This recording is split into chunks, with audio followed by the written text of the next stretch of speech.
बहुत ही पुराने समय की बात है।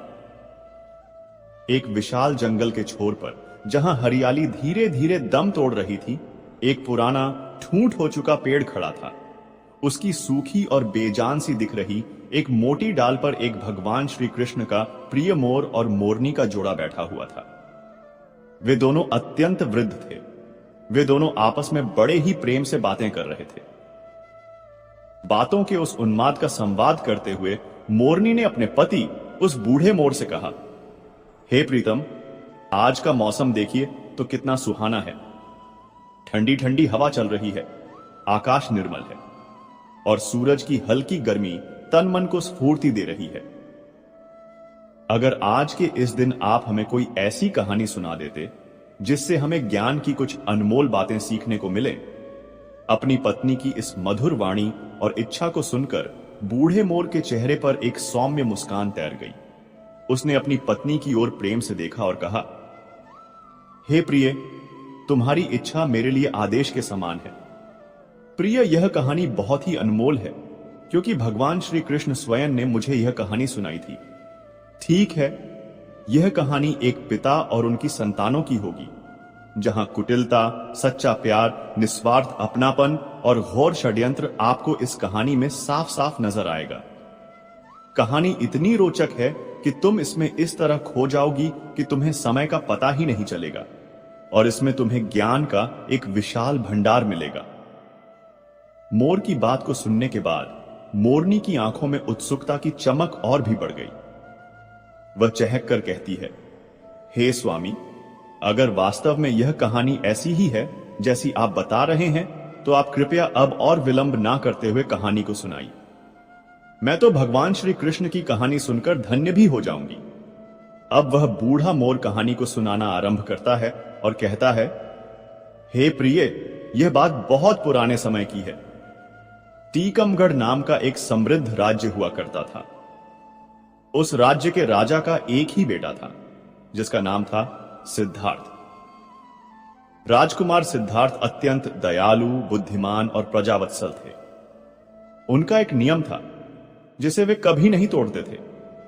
वे प्रतिदिन अपने साथ एक भरोसेमंद सेवक को लेकर अपना भेष बदल लेते थे और रात के अंधेरे में पूरे नगर में घूमा करते थे। वे ऐसा इसलिए करते थे ताकि वे अपनी प्रजा के सुख दुख को सीधे तौर पर समझ सकें और नगर में घटने वाली समस्त छोटी बड़ी घटनाओं को देखकर उन पर मनन किया करते थे। राजकुमार सिद्धार्थ के पिता अब बहुत वृद्ध हो चुके थे और उनका स्वास्थ्य भी ठीक नहीं रहता था। वृद्धावस्था और बीमारी के कारण एक दिन उनकी मृत्यु हो जाती है। पिता की मृत्यु के पश्चात पूरे राजकीय सम्मान के साथ राजकुमार सिद्धार्थ को ही वहां का राजा बनाया जाता है। राजा बनने के बाद भी राजकुमार ने अपनी प्रजा का हाल जानने के लिए नगर में घूमने की अपनी आदत को बंद नहीं किया। हां, इतना जरूर था कि पहले उनके साथ एक सेवक रहता था, अब वे अपने साथ एक विश्वस्त और बुद्धिमान मंत्री को रखते थे। एक दिन की बात है, राजा सिद्धार्थ और उनके मंत्री भेष बदलकर रात के शांत पहर में नगर में घूम रहे थे। जब वे नगर के किनारे बसी एक साधारण सी गली से होकर गुजर रहे थे तो उन्हें एक घर के अंदर से कुछ स्त्रियों के बोलने बतलाने की धीमी धीमी आवाज आती हुई सुनाई दी।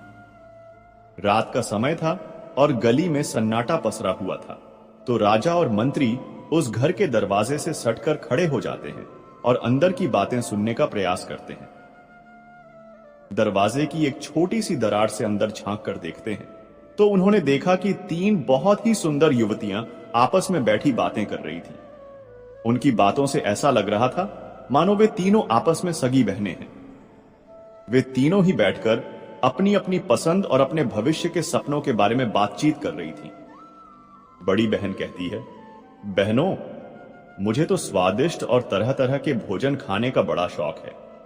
मैं तो अपना विवाह किसी राजा के मुख्य रसोइये से ही करूंगी जो दिन रात मेरे लिए नए नए और स्वादिष्ट पकवान बनाता रहे। मेरा पति मेरे लिए भोजन बनाए और मैं रानी की तरह बैठकर उस भोजन का आनंद लूं। इससे बड़ा सुख और क्या हो सकता है। तब मंझली वाली बहन कहती है, हे बहनों, तुम्हारा तो शौक भी अजीब है। मैं तो अपना विवाह किसी राजा के बड़े अधिकारी से करना चाहती हूं। अगर मेरा विवाह राजा के मंत्री से हो जाए या फिर सेनापति से हो जाए या कोतवाल से ही क्यों ना हो जाए, तो मैं अपने आप को बहुत धन्य समझूंगी, क्योंकि राजा का सेनापति उस राजा की पूरी सेना को संभालता है, मंत्री पूरे राज्य के कामकाज को देखता है और कोतवाल नगर की सुरक्षा का ध्यान रखता है। ऐसे शक्तिशाली व्यक्ति की पत्नी बनने में ही असली शान है। तभी छोटी बहन, जो अब तक उनकी बातें सुनकर चुपचाप बैठी रही थी, को देखकर उन दोनों बहनों ने अपनी छोटी बहन से पूछा, अरे बहन, तुम ऐसे चुपचाप कैसे बैठी हो? तुम भी तो अपनी पसंद के बारे में कुछ बताओ। तुम किससे विवाह करना चाहती हो? अपनी बहनों की बात को सुनकर उनकी छोटी बहन ने एक गहरी सांस ली और फिर एक आत्मविश्वास भरी मुस्कान के साथ कहने लगी, बहनों, मेरा काम तो किसी नौकर चाकर से नहीं चलेगा।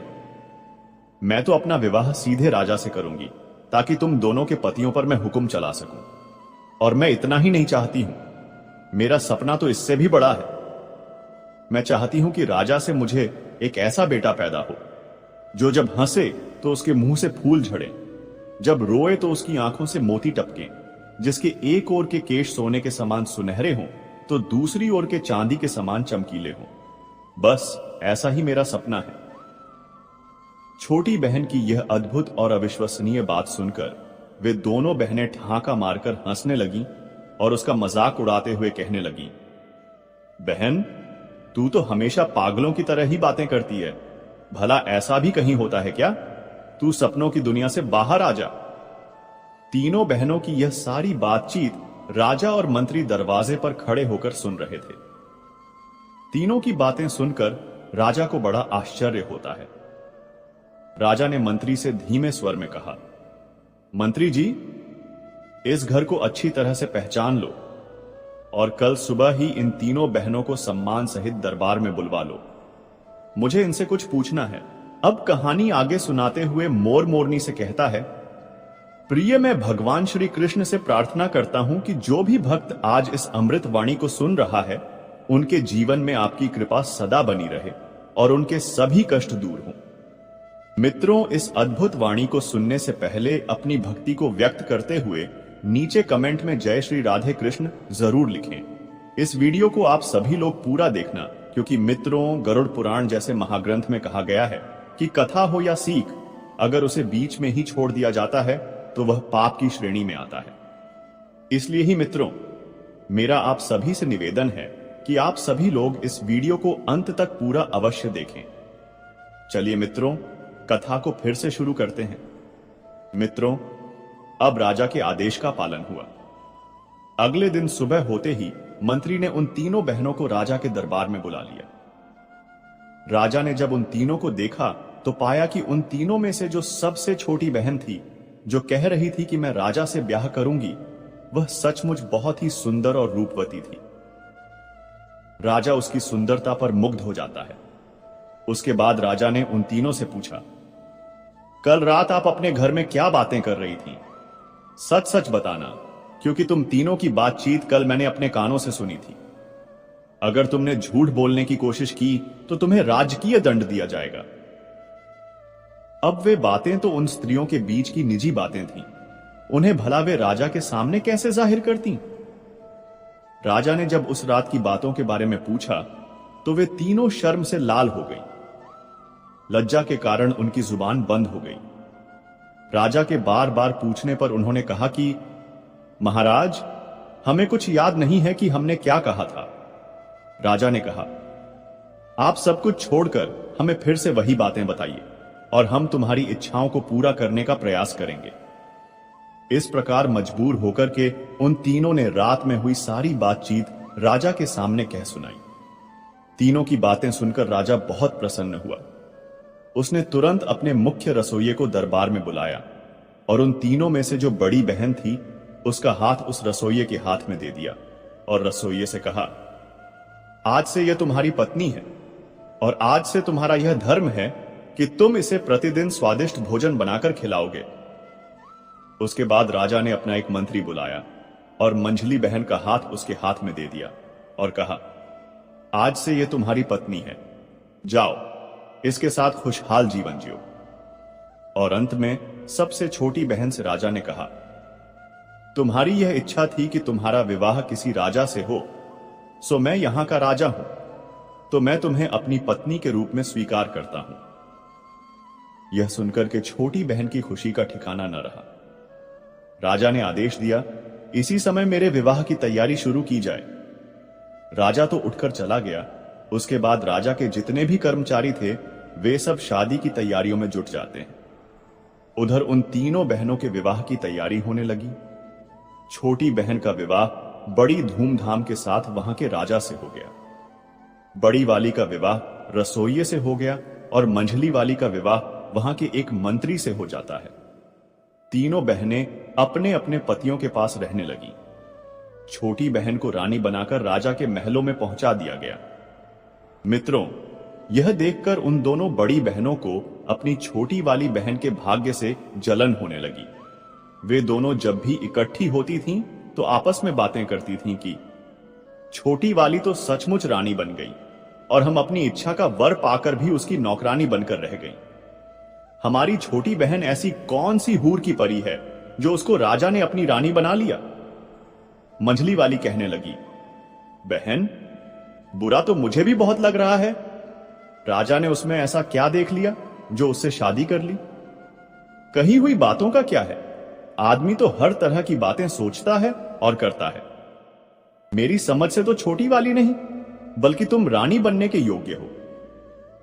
मुझे भी यह देखकर आश्चर्य होता है कि राजा की अक्ल पर क्या पत्थर पड़ गए थे जो उसे पसंद कर लिया। उससे तो तुम 100 गुना अच्छी थीं। मित्रों, इस प्रकार वे दोनों बहनें एक दूसरे को कोसने लगीं और एक दूसरे की झूठी प्रशंसा करके अपने दिल को तसल्ली देने लगी। लेकिन कई बार उनकी जलन इतनी प्रबल हो जाती थी कि जब छोटी रानी अपनी बहनों से कोई काम करने को कहती थी तो उनके मन में विचार आता था, हम उसकी बड़ी बहन होकर भी उसके नौकर चाकर की पत्नी हैं और वह हमसे छोटी होकर भी हम पर हुक्म चलाती है। हम और हमारे पति उसके एक इशारे पर नाचने लगते हैं। इस तरह की बातें करके दोनों दिन रात अपनी छाती को जलाती रहती थी। कई बार सोचती थी कि उसे खत्म ही कर दिया जाए या राजा की नजरों में उसे हमेशा के लिए गिरा दिया जाए, तभी हमारे मन को शांति मिलेगी। वे दिन रात इसी षड्यंत्र को रचने के उपाय में लगी रहती थी। छोटी बहन जो अब रानी बन चुकी थी, वह जब भी अपनी बहनों से मिलने जाती थी तो अपनी हैसियत का ख्याल नहीं करती थी, बल्कि वह अपनी बहनों से इस तरह मिलती थी कि उन्हें ऐसा ना लगे कि वह उन्हें नीचा दिखा रही है। इसके साथ ही छोटी बहन अपनी दोनों बहनों से बहुत प्रेम करती थी। सभी लोग जानते थे कि वे दोनों नौकरों की पत्नियां हैं और उनकी बहन रानी है। मित्रों, कुछ महीनों के बाद छोटी बहन रानी का गर्भ ठहर जाता है। यह खबर पाकर राजा को बड़ी खुशी होती है। इधर छोटी वाली बहन से मिलने दोनों बहनें भी पहुंच जाती हैं और कहती हैं, बहन, हमें इस बात की बड़ी खुशी हुई है कि तुम मां बनने वाली हो। अब तो हम दोनों बहनें ही बच्चे के जन्म तक तुम्हारी देखभाल करेंगी। तब उसकी छोटी बहन जो रानी बनी थी उसने कहा, बहनों, इससे अच्छी बात हमारे लिए और क्या हो सकती है। तुम मेरी बड़ी बहनें हो, मेरी मां के समान हो। तुमसे बढ़कर भला मेरी देखभाल कौन कर सकता है। तुम अपने पतियों के द्वारा यह आवेदन राजा के सामने पेश कर दो। आशा है कि वे इसे स्वीकार कर लेंगे। मित्रों, उन दोनों ने अपने पतियों से कहकर अपने पतियों के द्वारा राजा से आवेदन किया। राजा ने कहा, ठीक है, यह बात हम रानी से पूछकर ही आपको बताएंगे। राजा ने अपनी रानी से पूछा तो वह खुशी खुशी तैयार हो गई। अब तो राजा ने उन दोनों बहनों के लिए रानी के पास रहने और उसकी देखरेख करने की अनुमति दे दी। वे दोनों बहनें रानी के पास महल के अंदर रहने लगी। अब उन्हें अपनी दुष्टता का प्रदर्शन करने का पूरा मौका मिल चुका था। इधर जब रानी के बच्चे का जन्म होने का समय आता है तो उन्होंने षड्यंत्र के तहत सारी दास दासियों को वहां से किसी न किसी बहाने हटा दिया, क्योंकि यही एक ऐसा समय था जब वह अपना षड्यंत्र रचकर रानी को राजा की नजरों में गिराना चाहती थी। इधर रानी ने एक बहुत ही सुंदर पुत्र को जन्म दिया। पुत्र को देखकर उन दोनों बहनों की जलन और भी चौगुनी हो गई। चुपचाप उन दोनों ने उस बच्चे को महल के बाहर ले जाकर एक कंबल में लपेटकर एक लकड़ी के संदूक में रखकर नदी में बहा दिया और वहां से एक मरा हुआ कुत्ते का पिल्ला उठाकर रानी के पास लाकर रख देती है। और महल की सभी दास दासियों को उन सब ने बताया कि रानी ने एक मरे हुए कुत्ते के बच्चे को जन्म दिया है। यह बात सुनकर सभी हैरान रह जाते हैं। इधर राजा को जब यह मालूम हुआ तो वह भी क्रोध से लाल पीला हो जाता है। राजा कहने लगा, ऐसी स्त्री का मैं क्या करूंगा जो कुत्ते के बच्चे को जन्म देने वाली है? मैं तो इस रानी को अभी मरवा दूंगा। राजा को ऐसा कहता देखकर मंत्री ने उसे समझा बुझाकर शांत किया। इधर वह संदूक नहर में बहता हुआ जाने लगा। नहर जो थी वह राजा के बगीचे से होकर जाती थी। बगीचे की रखवाली के लिए राजा ने जो माली नियुक्त किया हुआ था, उस माली का घर भी नहर के किनारे ही बना हुआ था। जब उसने नहर में बहते जाते हुए एक लकड़ी के संदूक को देखा, तब उसने उस संदूक को बाहर निकाल लिया। जब उसने उस संदूक को खोलकर देखा, तब उसमें एक अत्यंत सुंदर तेजवान बालक लेटा हुआ था। बालक को देखकर माली बड़ा हैरान होता है कि इस नन्हे से बालक को नहर में भला किसने छोड़ दिया है। उस माली ने ज्यादा सोच विचार नहीं किया कि यह बच्चा नहर में किसने डाला है, क्यों डाला है। उसको भी कोई संतान नहीं थी, इसलिए वह उस बच्चे को उठाकर अपनी पत्नी के पास ले आया और बोला, भाग्यवान, आज हमें भगवान ने एक बच्चा दिया है। बच्चे को पाकर उसकी पत्नी भी बड़ी खुश हो जाती है। उस दिन के बाद बिना किसी से चर्चा किए उस माली और उसकी पत्नी उस बच्चे का पालन पोषण करने लगते हैं। धीरे धीरे 1 वर्ष बीत जाता है। उधर दूसरे वर्ष रानी ने फिर एक और पुत्र को जन्म दिया। इस बार भी उसकी बहनों ने उसी तरह की दुष्टता करके बच्चे को बाहर ले जाकर नहर में फेंक दिया और रानी के पास एक मरी हुई बिल्ली का बच्चा लाकर रख दिया। जब राजा को इस बात का पता चला तो राजा का क्रोध 7वें आसमान पर चढ़ गया था। अब पूरे राजमहल में फिर से मातम छा जाता है। राजा इस बार रानी को सच में मार देना चाहता था। राजा को अत्यंत क्रोधित देखकर मंत्री ने फिर उसे समझाया और रानी को मारने से बचा लिया। अब धीरे धीरे राजा और राजमहल के लोगों की नजरों में रानी के लिए सम्मान कम होता जा रहा था। उधर फिर से वह संदूक नहर में बहता हुआ जा रहा था तो उस संदूक में कैद बच्चा फिर से उसी माली को मिल जाता है। उसने दूसरा बच्चा भी ले जाकर अपनी पत्नी को दे दिया। अब माली की पत्नी उसे अपने बच्चे की तरह पालने लगी। कुछ दिनों बाद रानी ने एक और बच्चे को जन्म दिया। इस बार रानी ने एक बेटी को जन्म दिया था, लेकिन उस रानी की दुष्ट बहनों ने उस बेटी को भी पहले की तरह उठाकर नहर में फेंक दिया। वह बेटी भी उसी माली के हाथ लगती है और वह अपनी बच्ची की तरह उसका भी पालन पोषण करने लगती है।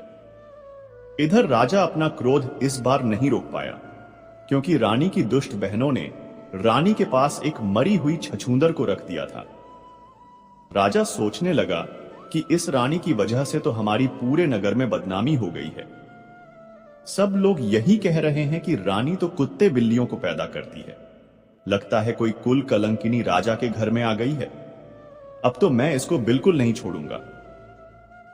इधर राजा की मंशा को भली भांति समझने के बाद उस मंत्री ने हाथ पैर जोड़कर राजा से निवेदन करके रानी को मारने से बचा लिया। मंत्री ने कहा, महाराज, इसमें रानी का क्या दोष है? इसे जान से मारने के बाद भी आपके घर में बेटा बेटी नहीं हो जाएंगे। इसीलिए उचित यही होगा कि आप रानी को मारने की बजाय रानी के पास जाना छोड़ दें।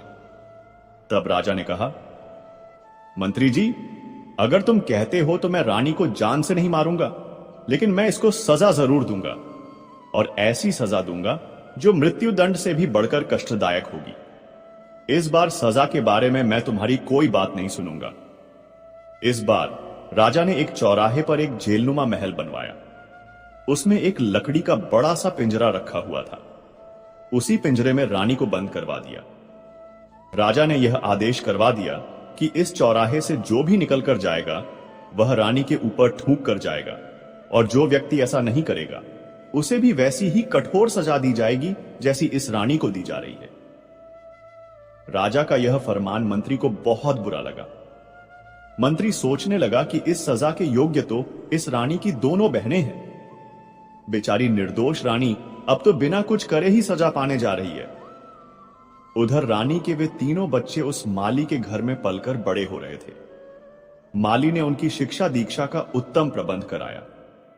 धीरे धीरे वे सभी विद्याओं में पारंगत हो गए। इधर धीरे धीरे तीनों बच्चे बड़े होते हैं तो उधर उस माली और माली की पत्नी की भी कुछ दिनों बाद दोनों की मृत्यु हो जाती है। उनके मरने पर उनका अंतिम संस्कार करके तीनों भाई बहन मिलकर उस घर में रहने लगे। दोनों भाइयों को राजा के यहां नौकरी भी मिल जाती है, परंतु उनकी कभी राजा से भेंट नहीं हो पाई थी। एक दिन दोनों भाई शिकार खेलने के लिए जंगल में जाते हैं। उनकी बहन घर में अकेली थी। उसी समय उसके यहां एक बूढ़ी मां उसके घर पर आती है और उससे कहती है, बेटी, मैं बहुत थक गई हूं, क्या मैं तुम्हारे यहां कुछ समय के लिए ठहर सकती हूं? लड़की ने तुरंत अनुमति दे दी। लड़की ने उस बूढ़ी मां को भोजन कराया, उनकी खूब सेवा की। अपने घर के आसपास बने सुंदर बाग बगीचे और तालाब को दिखाया। वहां का सुंदर वातावरण देखकर बूढ़ी मां का भी हृदय खुशी से गदगद हो गया। लड़की ने पूछा, अम्मा, मेरे इस महल और बाग के बारे में तुम्हारी क्या राय है? क्या इसमें कोई और चीज की कमी है जो यहां होनी चाहिए? तब उस बुढ़िया ने कहा, बेटी, यह प्रश्न मुझसे ना करो तो अच्छा है। मैं कुछ कहूंगी तो तुम कहोगी कि यह 2 टके की बुढ़िया मेरे महल और बाग में नुक्स निकालने आ गई है। उस बूढ़ी औरत की बात को सुनकर लड़की ने जोर देकर कहा, मां जी, मैं ऐसा कुछ नहीं कहूंगी। तुम जो कुछ भी कमी इसमें समझती हो वह मुझे बताओ, मैं उसे पूरा करने की कोशिश करूंगी। तब बुढ़िया ने कहा, बेटी, यह सब कुछ तो तुम्हारा ठीक है, किंतु मेरी समझ में यहां पर 3 चीजें और आ जाएं तो संसार में तुम्हारा बाग सबसे सुंदर हो जाएगा, लेकिन उनका मिलना बहुत ही कठिन है। हे पुत्री, वह 3 चीजें क्या हैं? तुम ध्यान देकर सुनो। एक तो है वह बुलबुल जो मनुष्य की तरह बोलती है। जब वह बोलती है तो उसके आसपास सैकड़ों हजारों चिड़ियां जमा हो जाती हैं और उसके स्वर में स्वर मिलाने लगती है। दूसरा है एक गाने वाला पेड़। उसके पत्ते मोटे और चिकने होते हैं। हवा चलने पर उस पेड़ के पत्ते एक दूसरे से रगड़ खाते हैं तो उनसे इतना मधुर संगीत निकलता है कि उस संगीत को सुनने वाला हर कोई मन से मुग्ध हो जाता है। और तीसरी वस्तु है वह सुनहरा पानी। उस सुनहरे पानी की एक बूंद किसी भी बर्तन में रख दी जाए तो बर्तन अपने आप उस पानी से भर जाता है और फिर उसमें से एक फव्वारा सा निकलता है जो कभी नहीं रुकता, क्योंकि वह पानी लौटकर उसी बर्तन में गिरता रहता है। बुढ़िया की बात सुनकर लड़की कहने लगी, अम्मा, अगर तुम्हें इन चीजों के बारे में इतने विस्तार से पता है तो तुम यह भी जानती होगी कि यह वस्तुएं कहां मिलती हैं। मुझे बताओ, मैं उनकी प्राप्ति का प्रयत्न करूंगी। बूढ़ी महिला ने कहा, बेटी, मैं तुम्हें यह तो नहीं बता सकती कि वे ठीक कहां हैं, लेकिन इतना जरूर बता सकती हूं कि यहां से कोई व्यक्ति उत्तर दिशा में सीधा चलता चला जाए तो 20 दिन की यात्रा के बाद जो पहला व्यक्ति उसे मिलेगा उससे इन सभी चीजों के बारे में पूछे कि यह वस्तुएं कहां मिलेंगी, वही आगे की राह बताएगा। इतना कहकर वह बुढ़िया कहने लगी, अच्छा बेटी, मुझे काफी देर हो गई है, अब मैं चलती हूं। अब वह मोर कहता है, हे प्रिय, उस बुढ़िया को क्या मालूम था कि वह लड़की इतनी साहसी है कि खुद इन चीजों की तलाश में निकल पड़ेगी, इसलिए उसने विस्तार से वह सब कुछ बता दिया था जो उसे मालूम था। लड़की ने उसकी बताई हुई एक एक बात याद कर ली। इधर दोनों लड़के जब शिकार से लौटकर घर आते हैं और अपनी बहन को उदास बैठा हुआ देखते हैं तो वे दोनों अपनी बहन से पूछते हैं, बहन, क्या बात है? आज तुम्हारी तबीयत खराब है क्या? या कोई बात तुम्हारी मर्जी के खिलाफ हो गई है? तब लड़की ने सिर झुकाकर कहा, नहीं भाई, ऐसी कोई बात नहीं है। भाइयों ने कहा, यह तो तुम झूठ बोल रही हो, कुछ ऐसा तो जरूर हुआ है जो तुम्हें दुख दे रहा है। अगर तुम नहीं बताओगी तो हम तुम्हारे पास से उठकर नहीं जाएंगे। तब लड़की ने देखा कि दोनों भाई बात जानने के लिए अड़े खड़े हैं तो उसने कहा, मैं तुम्हें इसलिए नहीं बताना चाहती थी कि जो मैं कहूंगी उसे सुनकर तुम चिंता में और कष्ट में पड़ जाओगे। खैर, जब तुम जिद कर रहे हो तो मैं बता ही देती हूं। हमारे पिता ने यह महल हमारे लिए बनवाया था और मैंने अपनी समझ से इसकी सुंदरता और सजावट में किसी प्रकार की कोई कमी नहीं रखी थी। लेकिन अभी भी इसमें कुछ कमियां हैं। किंतु आज मुझे 3 चीजों के बारे में मालूम हुआ है। अगर वे 3 चीजें इस बाग में आ जाएं, तो हमारा घर और भी अधिक सुंदर हो जाएगा। तब दोनों राजकुमारों ने पूछा, बहन, वे ऐसी कौन सी चीजें हैं? हमें शीघ्र बताओ। तब लड़की कहती है, भाइयों, एक तो उम्दा किस्म की बुलबुल जो बोलने वाली हो, जिसका गाना सुनकर हजारों पक्षी इकट्ठे होकर उसके स्वर में स्वर मिलाने लगते हो। दूसरा है गाने वाला पेड़, जिसके पत्तों से पत्ते रगड़ खाकर संगीत निकलता हो। और तीसरा है सुनहरा पानी, जिसकी एक बूंद से ही कभी खत्म ना होने वाला फव्वारा बन जाता हो। मैं इसी चिंता में हूं कि इन्हें कैसे प्राप्त करूं। दोनों राजकुमारों ने पूछा, बहन, अगर तुम हमें यह बता दो कि यह तीनों चीजें कहां और किस दिशा में मिलेंगी, तो हम तुम्हें ढूंढ कर लाकर देने का प्रयास जरूर करेंगे। अब उस लड़की ने अपने भाइयों को सब कुछ बता दिया जो उस बुढ़िया ने बताया था। मित्रों, इस प्रकार अगले दिन उनमें से जो बड़ा राजकुमार था, वह अस्त्र शस्त्र लेकर घोड़े पर बैठकर वह तीनों चीजें लेने के लिए चल देता है। तो लड़की रोने लगती है और कहने लगी, भैया, मैं कितनी दुष्ट हूं जो अपने शौक के लिए तुम्हें मुसीबत में फंसा रही हूं। मैं अपनी मांग वापस लेती हूं। अब कभी भी इन चीजों का जिक्र नहीं करूंगी। तुम मत जाओ। तब बड़े राजकुमार ने कहा, बहन, एक बार कमर कसकर मैं पीछे नहीं हटता। अगर मैं नहीं जाऊंगा तो हमेशा मेरे दिल में यह बात खटकती रहेगी कि मैं कायर हूं। तब राजकुमार ने अपनी बहन को एक खंजर दे दिया और कहा, बहन, जब तक यह खंजर ठीक है, मैं सकुशल हूं। लेकिन अगर इसमें से खून की बूंदें टपकने लगें तो समझ लेना मैं जीवित नहीं हूं।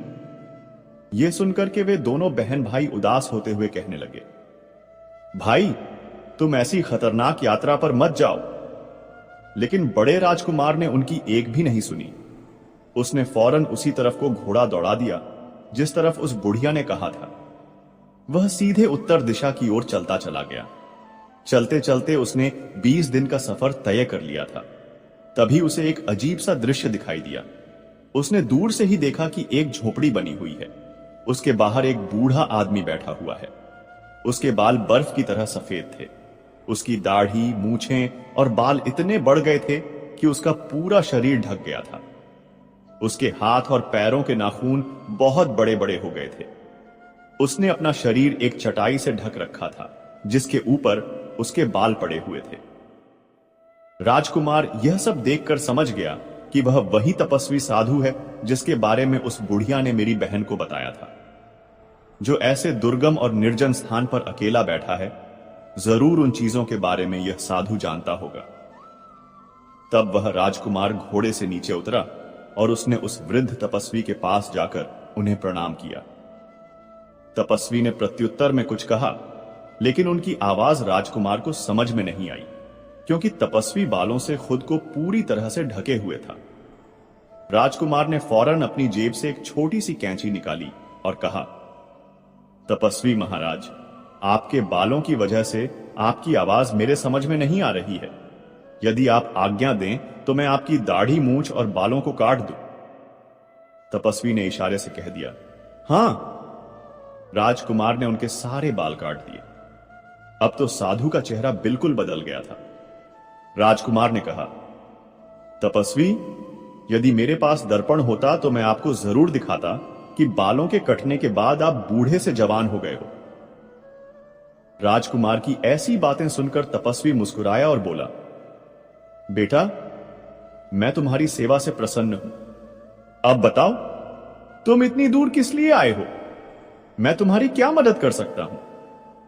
तब राजकुमार ने बताया, साधु महाराज, मैं बहुत दूर से उम्दा किस्म की बुलबुल, गाने वाला पेड़ और सुनहरा पानी लेने आया हूं। आप मुझे बताएं कि ये वस्तुएं मुझे कहां मिलेंगी। राजकुमार की बात सुनकर साधु चुप हो गया। तब राजकुमार ने पूछा, महाराज, आप चुप कैसे हो गए? कृपया कुछ तो बताइए। यदि नहीं पता है तो आप मना कर दो।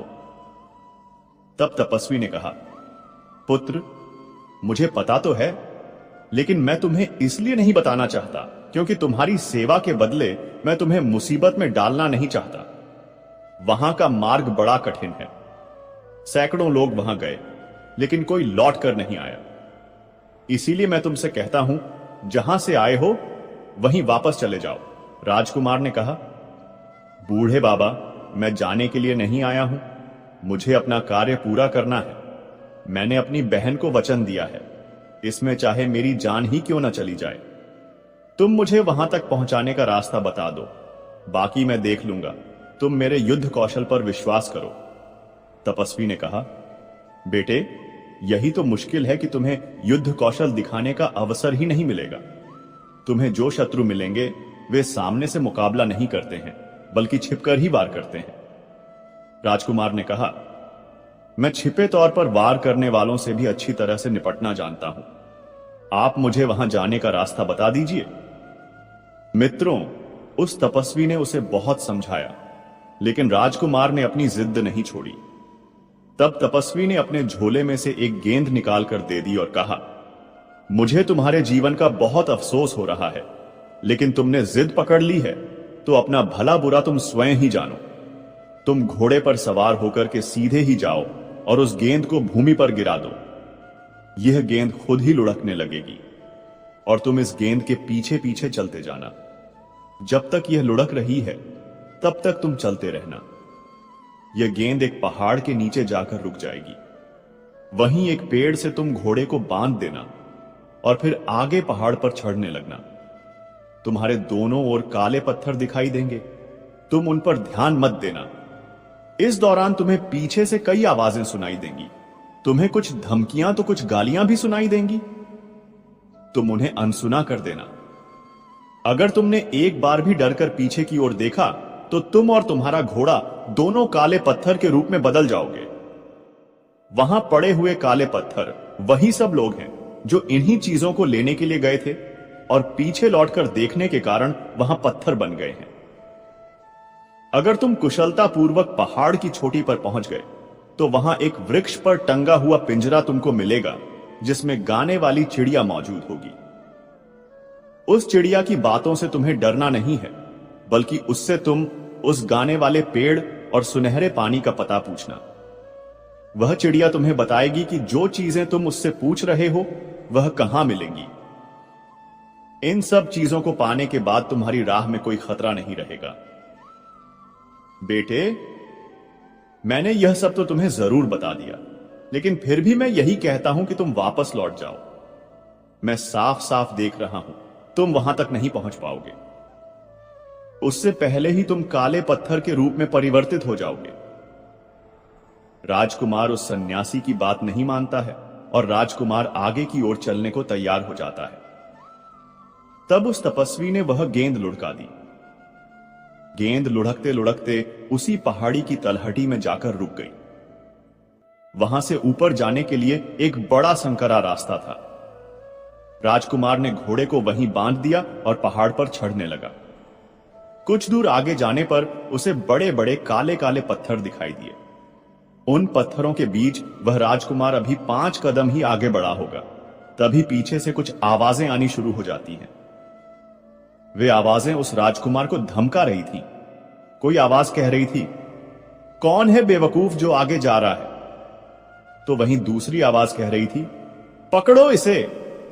कोई कहती थी, यह कितना बड़ा दुष्ट है, इसे पकड़कर मार डालो। कोई उस पर चीखती हुई आती थी, तो कोई चिल्लाती हुई आती थी, तो कोई कहती थी, इसे घेर लो, जरूर यह उस चिड़िया को चुराने आया है। राजकुमार ने उन आवाजों की उपेक्षा की और तेजी से आगे के लिए बढ़ने लगा, लेकिन वह जितना आगे बढ़ रहा था उतनी ही आवाजें तेज होती जा रही थीं। उसके कानों के पर्दे फटने लगे, दिमाग शून्य होने लगा। तब उसे जो तपस्वी ने बताया था वह उसके दिमाग से निकल गया और एक बार वह मुड़कर पीछे देखने लगा। जैसे ही उसने पीछे देखा तो वह और उसका घोड़ा दोनों काले पत्थर के बन जाते हैं। इधर अपनी बहन को राजकुमार जो खंजर देकर गया था कि मेरी मृत्यु होने पर इस खंजर से खून टपकने लगेगा, अब राजकुमारी उस खंजर को रोजाना म्यान से निकालकर देखती थी। कुछ नहीं होता था उसमें। लेकिन उधर जैसे ही राजकुमार काला पत्थर बना, वैसे ही उस खंजर से खून टपकने लगा। यह देखकर राजकुमारी जोर जोर से रोने लगी, सिर पटक पटक कर कहने लगी, हाय भैया, मेरी नादानी से तुम्हारी जान चली गई। न जाने किस मनहूस घड़ी में वह कमबख्त बुढ़िया यहां आई थी। वह न यहां आती और न मैं इस झंझट में पड़ती। मैंने उसके साथ अच्छा व्यवहार किया, लेकिन उसने मुझे लालच में डाल दिया। हे भगवान, तू मेरे भैया को जिंदा घर लौटा दे, चाहे मेरी मौत भेज दे। अगर मेरे भैया ही न रहे तो मैं चिड़िया और पेड़ और उस पानी का क्या करूंगी? मुझे कुछ नहीं चाहिए, मुझे सिर्फ मेरा भाई चाहिए। लड़की को रोता देखकर उसका दूसरा भाई भी रोने लगता है और कहने लगा, बहन, अब रोने धोने से कोई फायदा नहीं। मैं जो कहता हूं तुम वह करो। मैं पता लगाऊंगा कि भैया किस प्राकृतिक कारण से मरे या किसी शत्रु ने उन्हें घेर कर मारा है। किसी ने उन्हें मारा होगा तो मैं उसे जिंदा नहीं छोड़ूंगा। भैया की मौत का बदला मैं जरूर लूंगा। बहन ने अपने उस दूसरे भाई को बहुत समझाया और उसे रोकने का प्रयास किया, मगर वह भी नहीं रुका। बहन बोली, मैंने एक भाई को तो खो दिया है, मैं अपने दूसरे भाई को मौत के मुंह में नहीं जाने दूंगी। बड़े भैया तुमसे कोई कम बहादुर नहीं थे, लेकिन फिर भी वह मुसीबत में पड़ गए। वह तो मुझे अपनी कुशलता का हाल जानने के लिए खंजर भी देकर गए थे। तुम्हारा हाल मुझे कैसे पता चलेगा? तब दूसरे राजकुमार ने अपनी बहन को एक मोतियों की माला दी और उसने कहा, देखो बहन, इस माला के सारे मोती अलग अलग हैं। जिस दिन इनके मोती एक दूसरे से चिपक जाएंगे तो तुम समझ लेना कि मैं इस दुनिया में नहीं हूं। ऐसा कहकर के दूसरा राजकुमार भी घोड़े पर बैठ करके चल देता है और 20 दिन की यात्रा करके वह उन्हीं ऋषि के पास पहुंच जाता है। ऋषि को प्रणाम करके उसने पूछा, हे मुनिवर, क्या आप मुझे बता सकते हैं कि बोलने वाली चिड़िया और गाने वाला पेड़ और सुनहरा पानी कहां मिलेगा?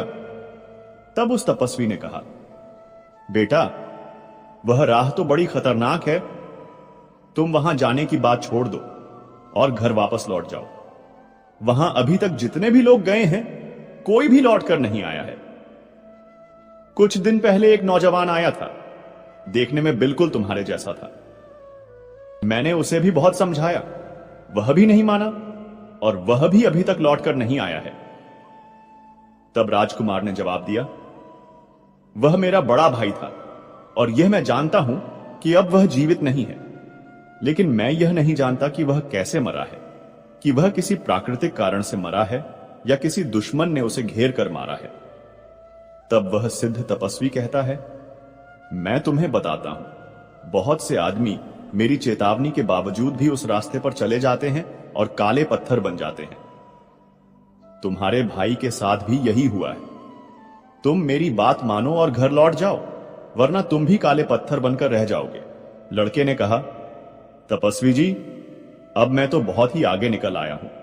पीछे लौट के जाने के बारे में मैं नहीं सोच सकता। आप मुझे रास्ता बताइए।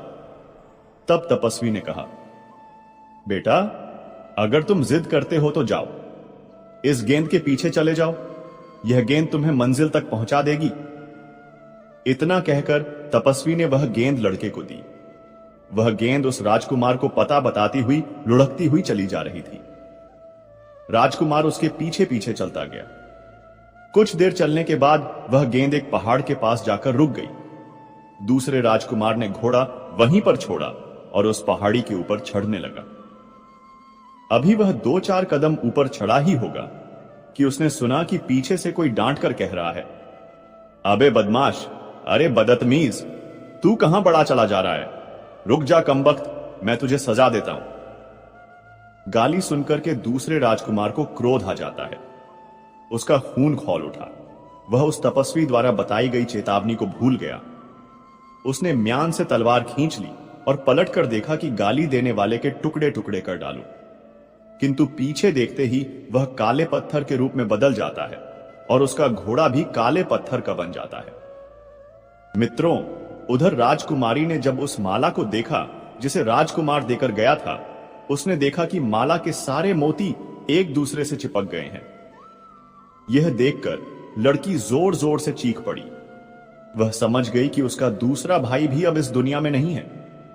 भाई के गम में वह बुरी तरह से रोने लगी और रोते रोते बेहोश हो जाती है।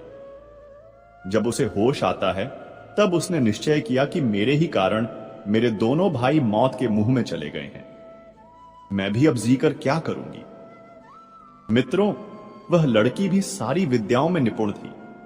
शस्त्र चलाना, घुड़सवारी करना, तलवारबाजी, तीरंदाजी, सभी हुनर में वह पारंगत थी। अब तो लड़की घोड़े पर सवार होकर स्वयं अपने भाइयों की खोज में निकल पड़ी। 20 दिन चलने के बाद वह उसी साधु के पास पहुंच जाती है और तपस्वी को प्रणाम करके पूछने लगती है, हे तपस्वी महाराज, मुझे बोलने वाली चिड़िया, गाने वाला पेड़ और सुनहरा पानी चाहिए। बताओ, यह कहां मिलेगा? तब साधु ने कहा, बेटी, तुम एक लड़की हो और तुम्हारे लिए अच्छा यही होगा कि तुम अपनी इच्छाओं पर संयम रखो और जिन चीजों का विचार तुम मन में लेकर आई हो, उन चीजों को अगर तुम पा भी गई तो तुम सकुशल वापस लौटकर नहीं आ पाओगी। तुम एक काम करो, यहां से उसी राह पर चली जाओ जहां से तुम आई हो। वह राह बड़ी कठिन है। लड़की ने अपनी मंशा जाहिर की। तपस्वी जी, अब मैं वापस नहीं जा सकती। कृपया मुझे विस्तार से बताइए कि उस रास्ते में कौन से खतरे मिलेंगे ताकि मैं उनसे निपटने का उपाय पहले से कर लूं। साधु ने लड़की को पूरी बात बता दी। साधु ने कहा, बेटी, खतरा सिर्फ तब तक है जब तक पहाड़ की चोटी पर न पहुंच जाओ। पहाड़ की चोटी पर पहुंचते ही तुम्हें वहां बोलने वाली चिड़िया मिल जाएगी और वही चिड़िया तुम्हें उस पेड़ और सुनहरे पानी के बारे में बताएगी। तुम्हें बस इतना ध्यान रखना है कि पहाड़ पर चढ़ते समय पीछे से सुनाई देने वाले कटु शब्द और गालियों को तुम्हें अनसुना करते हुए आगे बढ़ना है। वहां जो काले पत्थर मिलेंगे वह सब वही लोग हैं जिन्होंने उन गालियों को बर्दाश्त नहीं किया है। कुछ समय पहले 2 नौजवान भी आए थे, वह भी शायद उन्हीं पत्थरों के ढेर में पड़े होंगे। लड़की ने कहा, महाराज, वह मेरे भाई थे और मेरी ही गलती की वजह से वह यहां पर फंस गए हैं। लड़की ने कहा, इसका मतलब वह शब्द किसी का कुछ नहीं बिगाड़ सकते? यदि उन्हें अनसुना करते हुए आगे बढ़ा जाए तो? लड़की ने चालाकी दिखाई। उसने अपने कान में रुई लगा ली। तपस्वी ने वही गेंद फिर से लुढ़का दी। लड़की उस गेंद के पीछे पीछे चलने लगी। गेंद जाकर के पहाड़ों की तलहटी में रुक जाती है। लड़की ने घोड़ा वहीं छोड़ा और पहाड़ी के ऊपर चढ़ने लगी। तभी पीछे से बड़ी भयानक आवाजें आने लगती हैं, किंतु लड़की के कानों में रुई लगी थी, इस कारण से वह आवाज उसे सुनाई नहीं दे रही थी। लड़की लगातार आगे की ओर बढ़ती जा रही थी। आवाजें धीरे धीरे बहुत तेज होती चली गईं, लेकिन लड़की उन गालियों को बिना सुने सहन करती गई। आखिरकार वह उस पहाड़ की चोटी पर चढ़ ही गई। वहां जाकर उसने देखा कि एक पिंजरे में एक सुंदर चिड़िया मधुर सुर में गा रही थी। लड़की को देखते ही वह चिड़िया एकदम गरज कर कहने लगी, हे लड़की, खबरदार, मेरे पास मत आना। चिड़िया की डांट फटकार सुनकर राजकुमारी हंसने लगी और उसने दौड़कर उस चिड़िया का पिंजरा उठा लिया और कहने लगी, चिड़िया रानी, आज से मैं तुम्हारी मालकिन हूं। अब तुम हमेशा मेरे कब्जे में रहोगी। तो लड़की ने अब अपने कानों से रुई निकाल ली थी। चिड़िया बोली, तुम ठीक कह रही हो। अब मैं सदैव तुम्हारे पास रहूंगी। मैं हमेशा पिंजरे में बंद रहती हूं, पर संसार की कोई भी बात ऐसी नहीं है जो मुझे मालूम ना हो। तुम्हारा हाल भी मैं इतना जानती हूं कि जितना तुम भी नहीं जानती हो। मेरे कारण तुम्हें बहुत ही लाभ मिलेगा। अब तुम मेरी मालकिन हो और मैं तुम्हारी सेवा करूंगी।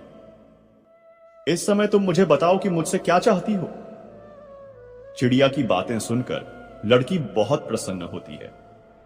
राजकुमारी ने कहा, मुझे अपने भाइयों के पत्थर बनने का बड़ा दुख है। खैर, यह बातें मैं तुमसे बाद में करूंगी। पहले मुझे यह बताओ कि मुझे गाने वाला पेड़ और सुनहरा पानी कहां मिलेगा। मित्रों, चिड़िया ने उसे वह रास्ता बता दिया। राजकुमारी चलकर उस स्थान पर जा पहुंची। वहां एक सुनहरे पानी का कुंड था। लड़की ने एक चांदी की सुराही में उस पानी को भर लिया। फिर उसने चिड़िया से गाने वाले पेड़ के बारे में पूछा तो चिड़िया ने कहा, तुम्हारे पीछे की ओर जो बड़ा सा जंगल है, इसी में वह गाने वाला पेड़ मिलेगा। वहां पहुंचकर तुम्हें खुद पता चल जाएगा कि वह पेड़ कौन सा है, क्योंकि उस पेड़ से संगीत निकलता होगा। राजकुमारी ने कहा, यह तो ठीक है, लेकिन मैं उस पेड़ को उखाड़ कर लाऊंगी कैसे? चिड़िया बोली, पेड़ नहीं उखाड़ना है, तुम सिर्फ उस पेड़ की एक टहनी तोड़कर ले आना। जब तुम अपनी वाटिका में उस टहनी को लगाओगी तो कुछ ही समय में वह टहनी पूरे वृक्ष के रूप में बदल जाएगी। उस चिड़िया के बताए अनुसार राजकुमारी उस जंगल में पहुंच जाती है और वहां से गाने वाले पेड़ की एक टहनी तोड़कर अपने पास रख लेती है। राजकुमारी को अब तीनों चीजें प्राप्त हो चुकी थी, लेकिन उसे अपने भाइयों का सबसे ज्यादा ख्याल उसके दिमाग में आ रहा था। उसने चिड़िया से पूछा, चिड़िया रानी, मेरे दोनों भाई रास्ते में काले पत्थर बने पड़े हैं, क्या मैं उन्हें फिर से जीवित कर सकती हूं? मैं तो यह भी नहीं जानती हूं कि उन काले पत्थरों में मेरे भाई कौन से हैं। तब उस चिड़िया ने कहा, तुम इस सुराही में जो सुनहरा जल लेकर आई हो, उसकी एक एक बूंद उन शिलाखंडों पर डालती जाना। तुम्हारे भाई घोड़े सहित फिर से जीवित हो जाएंगे। चिड़िया की बातें सुनकर राजकुमारी प्रसन्न हो गई और पिंजरा, सुनहरा पानी और टहनी लेकर पहाड़ से उतरने लगी। जहां जहां उसे काले पत्थर दिखाई दिए, उसने उन पर एक एक बूंद सुनहरा जल छिड़क दिया, जिससे जितने लोग पत्थर के बन गए थे, घोड़े सहित सब अपने असली रूप में आ जाते हैं। उन्हीं पत्थरों के बीच उनके दोनों भाई भी पड़े थे। भाइयों को जीवित देखकर राजकुमारी एकदम उनसे लिपटकर रोने लगी और कहने लगी, भाइयों, मुझे चिड़िया, सुनहरा पानी और बोलने वाला पेड़ मिल गया है। इन चीजों के मिलने से ही तुम फिर से जीवित हो पाए हो, और यहां पर जितने भी काले पत्थर थे, मैंने सबको जीवित कर दिया है। मित्रों, वे सब राजकुमार और जितने भी लोगों को राजकुमारी ने जीवित किया था, वह सभी राजकुमारी का धन्यवाद करने लगे कि तुमने हमें जीवन दान दिया है, हम आजीवन तुम्हारे आभारी रहेंगे और तुम्हारी आज्ञा का पालन करेंगे। राजकुमारी बोली, मैंने तुम लोगों पर कोई एहसान नहीं किया है। मैं अपने भाइयों को जिंदा करना चाहती थी। उसमें अगर तुम्हारा भी लाभ हो गया तो यह तो बड़ी खुशी की बात है। अब तुम लोग अपने अपने निवास स्थानों पर चले जाओ। मित्रों, इधर राजकुमारी और उसके दोनों भाई अपने अपने घोड़े पर सवार होते हैं। दोनों राजकुमारों ने एक एक चीज ले ली। एक ने सुनहरा पानी ले लिया तो दूसरे ने गाने वाला पेड़ और राजकुमारी ने चिड़िया का पिंजरा ले लिया। बाकी जितने भी लोगों को राजकुमारी ने जीवन दान दिया था, वे सब उनके पीछे पीछे चलने लगे। राजकुमारी और दोनों राजकुमार जब तपस्वी साधु की कुटिया पर उनका धन्यवाद करने के लिए आए तो साधु अपनी कुटिया से गायब हो चुके थे। वह तपस्वी इतने ही काम के लिए वहां मुद्दतों से बैठा हुआ था। उन तपस्वी साधु की सहायता से ही आज राजकुमारी को तीनों चीजें प्राप्त हुई थीं। राजकुमारी अपने दोनों भाइयों के साथ अपने घर पर आ जाती है और उसके मकान के सामने जो उसके बगीचे का हिस्सा था, राजकुमारी ने उस भाग में उस बोलने वाली चिड़िया के पिंजरे को लटका दिया। चिड़िया ने जैसे ही बोलना शुरू किया, उसके आसपास हजारों पक्षी आकर के जमा हो गए और वह चिड़िया के सुर में सुर मिलाने लगे। राजकुमारी ने थोड़ी दूर पर उस गाने वाले पेड़ की टहनी भी लगा दी। अब कुछ ही दिनों में वह विशाल पेड़ भी तैयार हो गया। अब हवा चलने पर उसके पत्तों की रगड़ से उसमें संगीत की ध्वनि फूटती थी। राजकुमारी ने एक संगमरमर के पत्थरों से बाग में एक कुंड बनवाया। उस कुंड में वह सुनहरा पानी डाल दिया। कुछ ही देर में वह पानी से कुंड भर गया और उसमें से एक पानी का फव्वारा उठकर खड़ा हो गया। मित्रों, कुछ ही समय में उस बगीचे की चर्चा पूरे शहर में होने लगी। सारे शहर के लोग तमाशा देखने के लिए राजकुमारी के बाग में आने लगे। धीरे धीरे पूरे शहर के लोग उन तीनों को जान गए और सब लोग राजकुमारी और उसके भाइयों से बहुत प्रेम करने लगे। एक दिन दोनों राजकुमार शिकार खेलने के लिए जाते हैं। संयोग से उसी समय उसी जंगल में वहां का राजा भी शिकार खेलने के लिए आता है। अचानक दोनों राजकुमार राजा के सामने आ जाते हैं। दोनों राजकुमारों ने राजा को प्रणाम किया। वे दोनों राजकुमार इतने सुंदर थे कि उनकी सुंदरता को देखकर राजा उन्हें देखता ही रह जाता है। उसने उनका नाम और निवास स्थान पूछा। दोनों राजकुमारों ने हाथ जोड़कर कहा, महाराज, हम लोग आपके भूतपूर्व माली के पुत्र हैं। हमारे पिता अब इस दुनिया में नहीं हैं। हम दोनों अपनी बहन के साथ जंगल के किनारे उस महल में रहते हैं जो मेरे पिता ने आपसे अनुमति लेकर बनवाया था। हम इसलिए अच्छे वातावरण में रहते हैं कि बड़े होकर के हम आपकी सेवा करें। राजा ने कहा, यह तो ठीक है, लेकिन लगता है तुम यहां शिकार खेल रहे थे। क्या तुम्हें मालूम नहीं था कि यह राजसी शिकारगाह है और यहां कोई शिकार नहीं खेल सकता? दोनों राजकुमारों ने निवेदन किया, क्षमा करें महाराज, हमारे पिता की असामयिक मौत हो गई है। हमारा निर्देशक कोई नहीं है, इसलिए हम लोगों का ज्ञान अधूरा है और अन्य नौजवानों की तरह हमसे भी भूल हो जाती है। मित्रों, राजकुमारों की विनय भरी बातें सुनकर राजा मुस्कुराकर कहने लगते हैं, पुत्रों, क्या तुम्हें शिकार करना भी आता है या नहीं? दोनों ने जवाब दिया, हां महाराज, हमें शिकार खेलना अच्छी तरह से आता है। आप हमें अवसर देकर तो देखें। तब राजा ने कहा, ठीक है, हम तुम्हें अवसर देते हैं, तुम हमें शिकार खेलकर दिखाओ। मित्रों, दोनों राजकुमारों ने थोड़ी ही देर में एक शेर और एक रीछ का शिकार करके राजा के सामने लाकर रख दिया। राजा उन दोनों राजकुमारों की वीरता देखकर बहुत खुश होता है और कहने लगा, हे पुत्रों, मैं तुम्हें तुम्हारी वीरता से अलग नहीं करना चाहता, इसीलिए मैं चाहता हूं कि तुम लोग मेरे साथ महल में चलो। मेरे साथ महल चलकर भोजन करो। राजकुमारों ने कहा, महाराज, इस समय हम आपके साथ नहीं चल सकते। हम इस उद्दंडता के लिए क्षमा चाहते हैं। राजा ने आश्चर्य से पूछा, क्यों नहीं चल सकते? तो उन्होंने बताया, हमारी एक बहन है। हम तीनों जो भी करते हैं तीनों की सलाह से करते हैं। हम अपनी बहन की सलाह लेकर ही आपके यहां आ सकते हैं। तब राजा ने कहा, मुझे इस बात की बड़ी खुशी है कि तुम भाई बहन एक दूसरे की सलाह से काम करते हो। राजा ने कहा, ठीक है, आज तुम अपने घर जाओ और अपनी बहन से पूछकर कल तुम इसी जगह पर हमें आकर मिलना। इस प्रकार दोनों राजकुमार राजा से आज्ञा लेकर अपने घर चले आते हैं।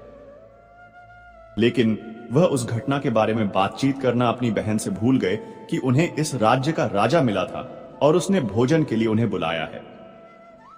अगले दिन जब वे फिर उसी जंगल में शिकार खेलने गए तो राजा ने फिर पूछा, तुमने अपनी बहन से सलाह ली या नहीं? राजा के पूछने पर वे दोनों घबरा जाते हैं और एक दूसरे की ओर देखने लगे। उन्होंने कहा, महाराज, हमसे भूल हो गई, हम इस बात की चर्चा करना भूल ही गए। राजा ने कहा, कोई बात नहीं है, आज नहीं तो कल पूछ लेना।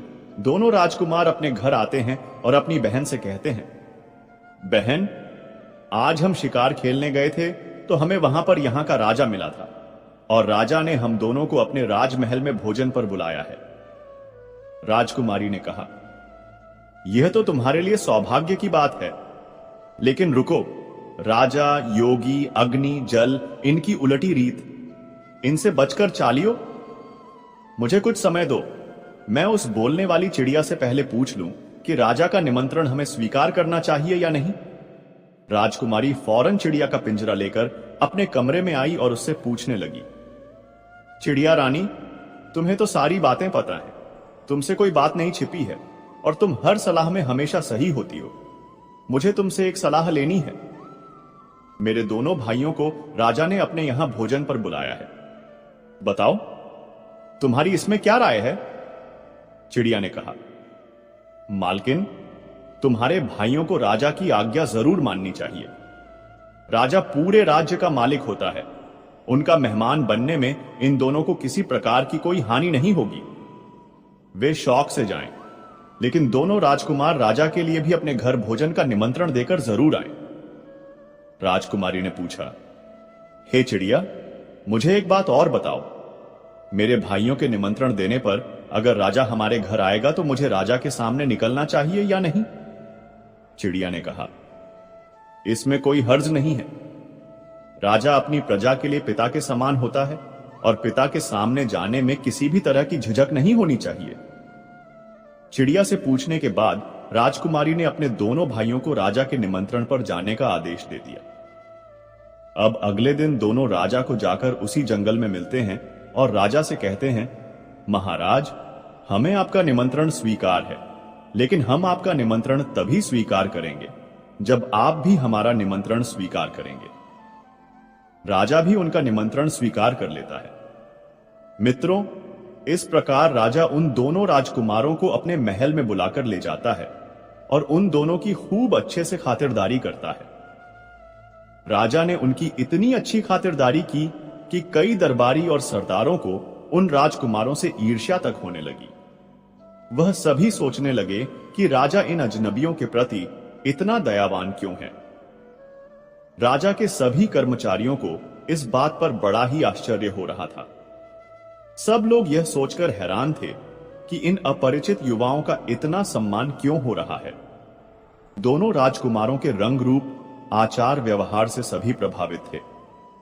उनमें आपस में बातें होती थीं कि राजा ने जिस रानी को पिंजरे में कैद कर रखा है, अगर उसके पेट से बच्चा पैदा होता तो आज इतने ही बड़े बालकों के रूप में वह भी होते। मित्रों, अब वह मोर आगे अपनी पत्नी से कहता है, हे प्रिय, इधर जब राजा महल में आता है तो भोजन का समय हो जाता है। दास दासियों ने सोने के पात्रों में भोजन परोसा। राजा ने उन दोनों कुमारों को भोजन करने के लिए बैठने को कहा। दोनों राजकुमार बड़े ही संस्कारी थे। राजा ने उनकी कई तरह से परीक्षा लेकर देख लिया, लेकिन वह हर परीक्षा में खरे उतरे। राजा सोचने लगा, ऐसी कुशाग्र बुद्धि के वीर शहजादे अगर उसके होते तो कितना अच्छा होता। उनके प्रति अब तो राजा का आकर्षण बढ़ता जा रहा था। भोजन के बाद राजा उन्हें अपने मनोरंजन के कक्ष में लेकर जाता है और काफी देर तक उनसे बातें करता है। उनकी बातें सुनने से उसका जी नहीं भर रहा था। राजा ने गायन विद्या और वादन आरंभ करने का आदेश दिया। अपने काल के सर्वश्रेष्ठ गायक वादक को वहां उपस्थित कराया और उन्होंने अपनी श्रेष्ठ कला का प्रदर्शन किया। फिर नाच गाने का इंतजाम किया गया। नृत्यांगना ने मनमोहक नृत्य दिखाकर सभी को प्रसन्न कर लिया। नाटककार ने नाटक किए। यह कार्यक्रम कई घंटों तक चलता रहा। उसके बाद जब संध्या होने को आई, तब दोनों कुमारों ने राजा से अपने घर जाने की आज्ञा मांगी और राजा से कहा कि महाराज, अब आप भी हम दोनों गरीबों की कुटिया में पधार कर हम पर कृपा करें। राजा ने उनका निमंत्रण स्वीकार कर लिया। इस प्रकार दोनों राजकुमार अपने घर चले आते हैं। घर आकर उन्होंने अपनी बहन को बताया। राजा ने सबके समक्ष हमारा बड़ा सत्कार किया और यह भी वादा किया कि कल शिकार से लौटकर वह हमारे घर जरूर आएंगे। अब हमें राजा के योग्य उत्तम भोजन की व्यवस्था करनी होगी। राजकुमारी ने कहा, तुम चिंता मत करो, मैं बोलने वाली चिड़िया से सलाह लेकर सारा प्रबंध कर दूंगी। फिर वह चिड़िया का पिंजरा अपने कमरे में लेकर जाती है और उसने चिड़िया को पूरा हाल बताया। तो चिड़िया ने कहा, मालकिन, यह तो बड़े सौभाग्य की बात है कि राजा साहब तुम्हारे घर आ रहे हैं। तुम उनके स्वागत सत्कार का जो भी प्रबंध कर सको वह उत्तम ही होना चाहिए, किंतु मेरे कहने से तुम एक विशेष भोजन बनाओ। तुम खीर बनाना और उसके ऊपर मेवा की तरह जगह जगह मोतियों को बिछा देना। राजकुमारी बोली, यह कैसा व्यंजन हुआ? हंसों का तो सुना था कि मोती खाते हैं, पर राजा मोती खाएगा, यह समझ में नहीं आया। लेकिन फिर भी इतने मोती मिलेंगे कहां? चिड़िया ने कहा, उसकी तुम चिंता मत करो। तुम्हारे बगीचे की पूर्व दिशा में एक पेड़ खड़ा है। उसी पेड़ के पास तुम खुदाई करवाना, तो वहां गड़े हुए तुम्हें ढेर सारे मोती मिल जाएंगे। चिड़िया के कहने के अनुसार दो नौकरों को ले जाकर राजकुमारी ने उस पेड़ के नीचे खुदवाया, तो उस पेड़ की जड़ में एक सोने का संदूक निकला, जिसमें तरह तरह के आभूषण और सुंदर मोती भरे हुए थे। राजकुमारी यह देखकर बहुत खुश होती है। अब उसे चिड़िया पर संपूर्ण विश्वास हो गया था। इधर राजकुमारी ने मकान की ऐसी सफाई कराई कि मकान चमकने लगा। अब दोनों राजकुमार बढ़िया कपड़े पहनकर घोड़ों पर सवार होते हैं और शाही शिकार के लिए जंगल में पहुंच जाते हैं। शिकार जंगल में कुछ देर तक उन्होंने राजा के साथ रहकर शिकार खेला, किंतु उस रोज गर्मी अधिक थी, धूप बहुत तेज पड़ रही थी। इसलिए उस दिन उन दोनों ने शिकार खेलना जल्दी खत्म कर दिया और अपने सैनिकों को वापस भेज दिया। राजा अपने 2 सैनिकों के साथ उन दोनों राजकुमारों के घर आता है। उधर जब राजा उनके द्वार पर आया तो राजकुमारी ने हाथ जोड़कर राजा को प्रणाम किया। राजकुमारों ने बताया, यह हमारी बहन है। राजा ने राजकुमारी के सर पर हाथ रख दिया और वह राजकुमारी की सुंदर सूरत को काफी देर तक निहारता रहा।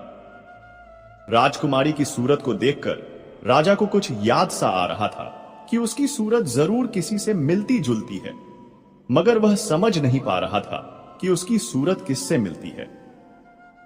उसके बाद राजकुमारी राजा को अपने घर के अंदर बुलाकर ले जाती है और जब राजा ने पूरा भवन देखा तो वह बोला, तुमने अपने महल की बहुत ही अच्छी सजावट कर रखी है। अब मुझे अपना बाग भी दिखाओ। कोई आदमी मुझसे तुम्हारे बाग की बहुत तारीफ कर रहा था। यह बाग तुम्हारे पिता के द्वारा लगाया हुआ था। तब वह राजकुमारी राजा को बाग में ले जाती है।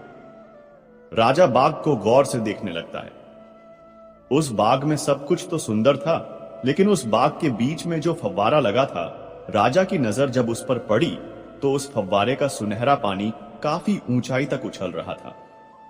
राजा ने पास में जाकर देखा तो हैरान रह गया।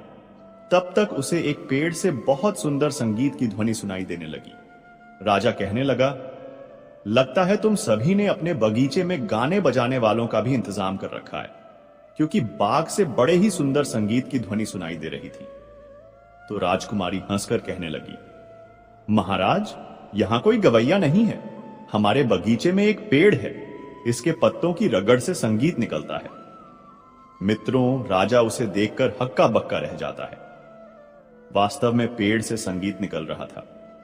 राजा ने कहा, यह तो बड़ी अजीब सी चीज है। इनके जैसी चीज की तो मैं कभी कल्पना भी नहीं कर सकता। तुमने यह कहां से पाई है? राजकुमारी ने कहा, महाराज, यह मत पूछो कि हमने कहां से पाई हैं। हम इन्हें मौत के मुंह से निकालकर लाए हैं। राजकुमारी ने राजा से कहा, मेरे पास एक और अजीब चीज है जिसे आप और देख लें। वह एक चिड़िया है जो आदमी की तरह बोलती है, और जब यह गाती है तो सारे पक्षी जमा हो जाते हैं और इसके सुर में सुर मिलाते हैं। राजा उस चिड़िया के पिंजरे के पास पहुंचा। वह उस चिड़िया को बड़े ही गौर से देखने लगा। चिड़िया ने भी अपनी छोटी छोटी चमकदार आंखों से राजा को ऐसे घूरा मानो वह उसके भीतर छिपे हर रहस्य को पढ़ रही हो। राजा को उसकी नजर में एक अजीब सी बुद्धिमत्ता और अधिकार का भाव महसूस हुआ। जैसे ही राजा कुछ कहने को हुआ, चिड़िया इंसानी स्वर में गरज कर बोली, आ गए तुम? हे अत्याचारी राजन, अपनी करनी का फल देखने आए हो? क्या तुम्हें इन सुंदर चेहरों को देखकर जरा भी ग्लानि नहीं होती, जिन्हें तुमने स्वयं अपने हाथों से मौत के मुंह में धकेला था? राजा यह सुनकर सन्न रह गया। उसका चेहरा क्रोध और आश्चर्य से लाल हो गया। वह बोला, यह तुम क्या बकवास कर रही हो पक्षी? तुम्हारी जुबान तुम्हारे पंखों से ज्यादा लंबी है। मैंने किसी को मौत के मुंह में नहीं धकेला। चिड़िया व्यंग्य से हंसी। उसकी हंसी किसी ताने की तरह राजा के कानों में चुभ गई। वह बोली, ओह, तो तुम निर्दोष हो? तुमने कुछ नहीं किया? तुम्हारी ही रानी ने तो जानवरों को जन्म दिया था, है ना?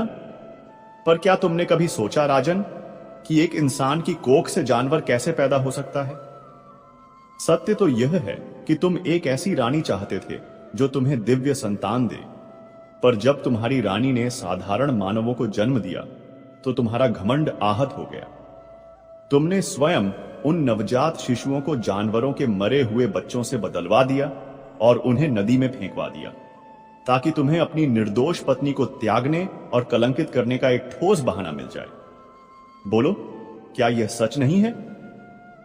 चिड़िया की यह झूठी और मनगढ़ंत कहानी सुनकर राजा का सिर चकरा गया। वह कांपते हुए बोला, नहीं, यह झूठ है। सरासर झूठ। मैंने ऐसा कोई पाप नहीं किया। उसके माथे पर पसीने की बूंदें छलक आईं। वह इन तीनों भाई बहनों की ओर देखने लगा और फिर चिड़िया की ओर। उसका मन बुरी तरह उलझ गया था। चिड़िया ने अपनी गर्दन टेढ़ी की और बोली, अच्छा, यदि तुम इतने ही सच्चे और ज्ञानी हो तो मेरी एक पहेली का उत्तर दो।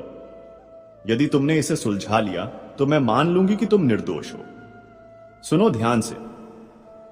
चिड़िया ने अपनी मधुर परंतु गंभीर आवाज में पहेली कहनी शुरू की।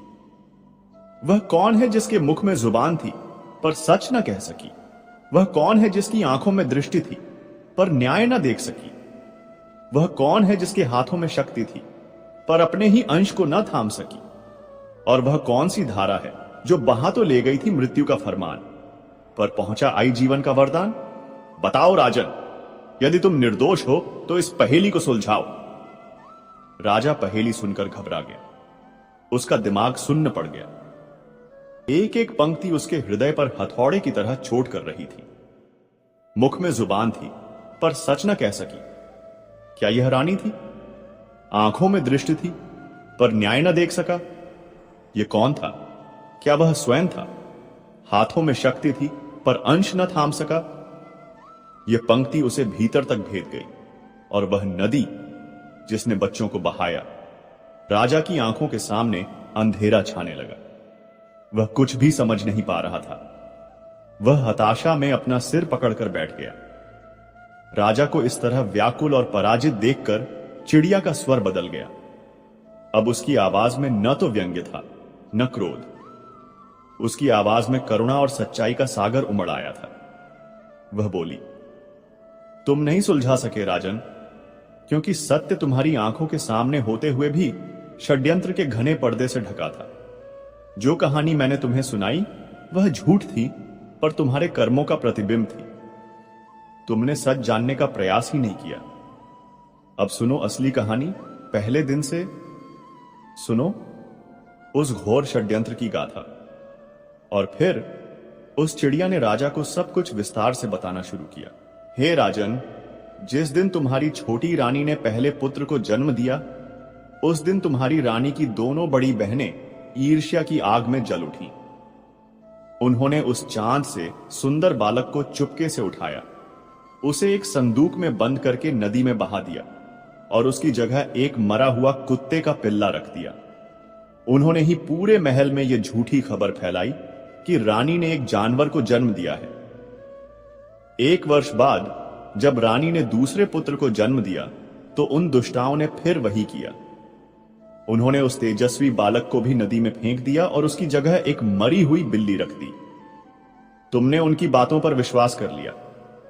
और तीसरी बार जब एक सुंदर कन्या ने जन्म लिया तो उन बहनों का कलेजा नहीं पसीजा। उन्होंने उस नन्ही सी जान को भी संदूक में बंद कर नदी के हवाले कर दिया और तुम्हारी रानी के पास एक मरी हुई छूंदर रख दी। वे तुम्हारी शुभ चिंतक नहीं, तुम्हारी सबसे बड़ी शत्रु थी राजन। वे तो भला हो तुम्हारे उस वफादार माली का जिसे कोई संतान नहीं थी। भगवान ने उसी को इन बच्चों का पालक बनाया। उसने एक एक करके तीनों बच्चों को नदी से निकाला और अपनी संतान की तरह पाला पोसा। उन्हें हर प्रकार की शिक्षा दी। चिड़िया एक पल को रुकी और फिर बोली, और हे राजन, वो तीनों संतानें जिन्हें तुमने मरा हुआ और जानवरों का रूप समझा था, आज तुम्हारे ही सामने खड़ी है। ये दोनों राजकुमार तुम्हारे ही पुत्र हैं और यह राजकुमारी तुम्हारी अपनी पुत्री है। तुम्हारी निर्दोष रानी आज भी तुम्हारी क्रूरता की सजा एक पिंजरे में भुगत रही है। यह सुनते ही राजा की आंखों से पश्चाताप के आंसू बह निकले। उसने कांपते हुए अपने सामने खड़े तीनों बच्चों को देखा। अब उसे उनकी सूरत में अपनी और अपनी रानी की झलक साफ साफ दिखाई दे रही थी। सत्य एक बिजली की तरह उसके पूरे अस्तित्व पर कौंध गया था। राजा ने चिड़िया से कहा, हे देवी पक्षी, तुझे मैं किस तरह से धन्यवाद दूं? दुश्मनों की दुष्टता और रानी का निर्दोष होना मेरे सामने आज तुमने स्पष्ट कर दिया है। मेरे बच्चों को तूने पहचानवाया है। मैं बार बार सोचता था कि इन लड़कों के प्रति मेरे मन में इतना आकर्षण और ममता क्यों उपजती है। मैं उनकी बातों पर नाराज क्यों नहीं हो पा रहा हूं।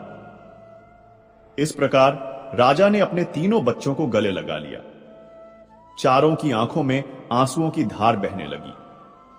आज अपने बच्चों से मिलकर राजा बड़ा खुश होता है।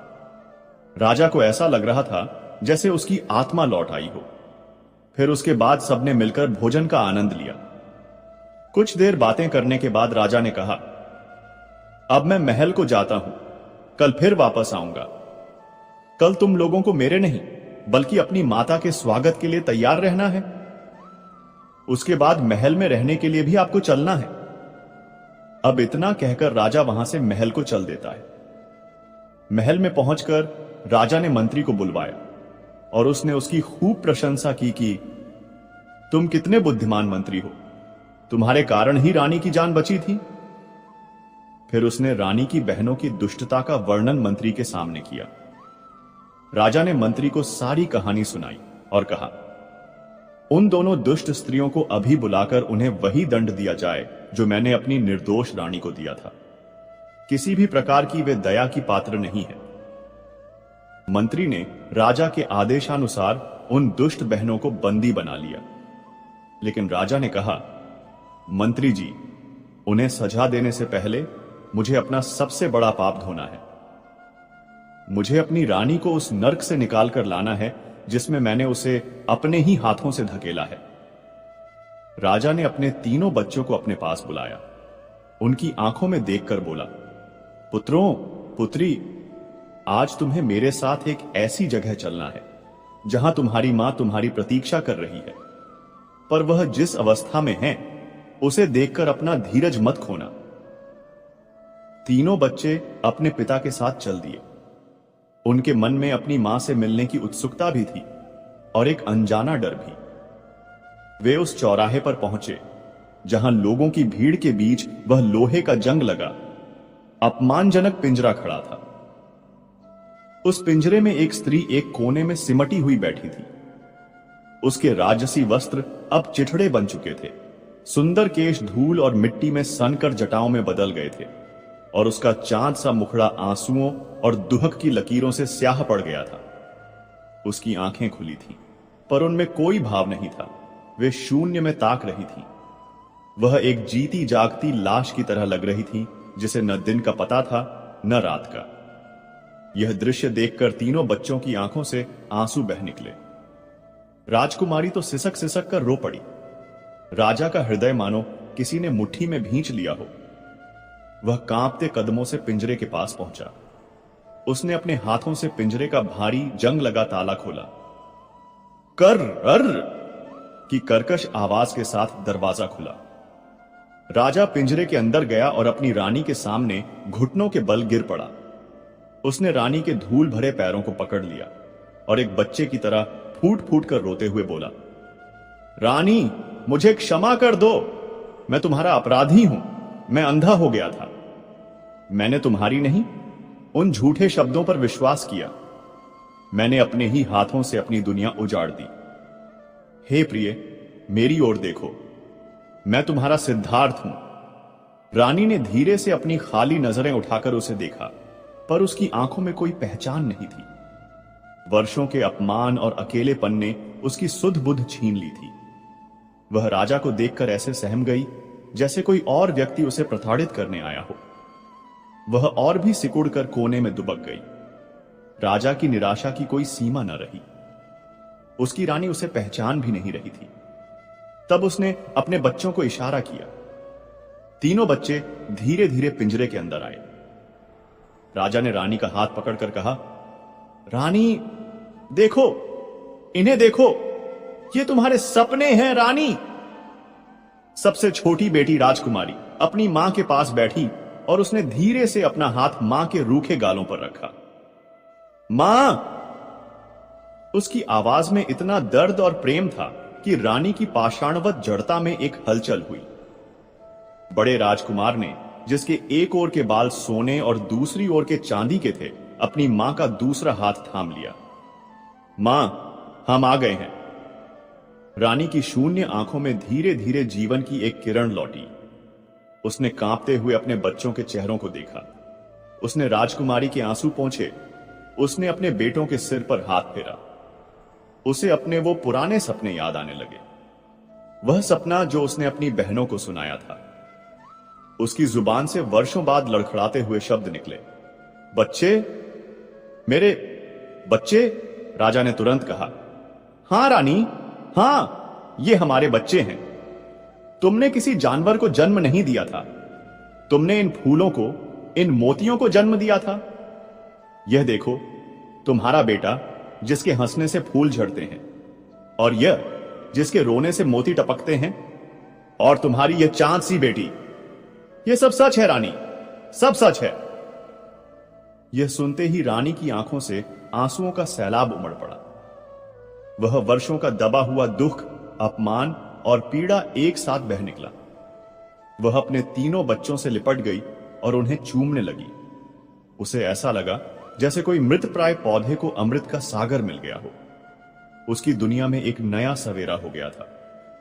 कुछ देर बाद जब उसका मन थोड़ा शांत हुआ तो उसने अपनी भरी हुई आंखों से राजा की ओर देखा। उसकी आवाज में अब एक ठहराव था। वह बोली, स्वामी, मैंने आपसे सदैव अपने प्राणों से अधिक प्रेम किया था, पर आपने मेरी बातों पर नहीं, मेरी आंखों की सच्चाई पर नहीं, बल्कि दूसरों के कहे षड्यंत्र पर विश्वास किया। प्रेम विश्वास की नींव पर खड़ा होता है, और आपने उस नींव को ही तोड़ दिया था। फिर उसने कांपते हुए पूछा, पर यह सब किया किसने? कौन था जो हमारी खुशियों का दुश्मन बन गया? राजा ने सिर झुकाकर भारी मन से कहा, तुम्हारी अपनी बहनें रानी, तुम्हारी बड़ी बहनें। यह सुनकर रानी को एक और गहरा झटका लगा। उसे विश्वास ही नहीं हुआ।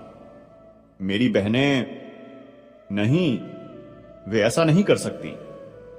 वह दुख और आश्चर्य से टूट सी गई।